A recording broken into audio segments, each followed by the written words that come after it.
How to fix Instagram Reels liked by friends not showing. So if you want to fix your Instagram Reels liked by friends not showing, then what you need to do is first, you just need to simply open up your Instagram application. Make sure that you have a stable internet connection. After opening your Instagram application, you'll find your Reels right here.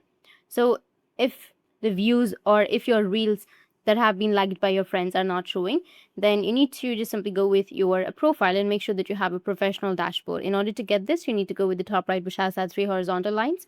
Then you need to scroll down a bit and then you'll find an option of account types and tools. From here, you need to go and switch your account to a professional account.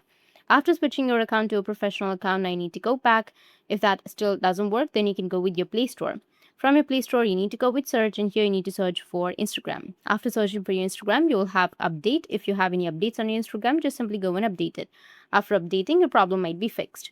But even after updating, if that doesn't fix your problem, then tap and hold on to your Instagram, go with the app info section. From here, you need to go with storage and cache and go with clear cache. After clearing your cache, your problem might be fixed. That's it, and if you have any questions, feel free to comment below. Thanks for watching.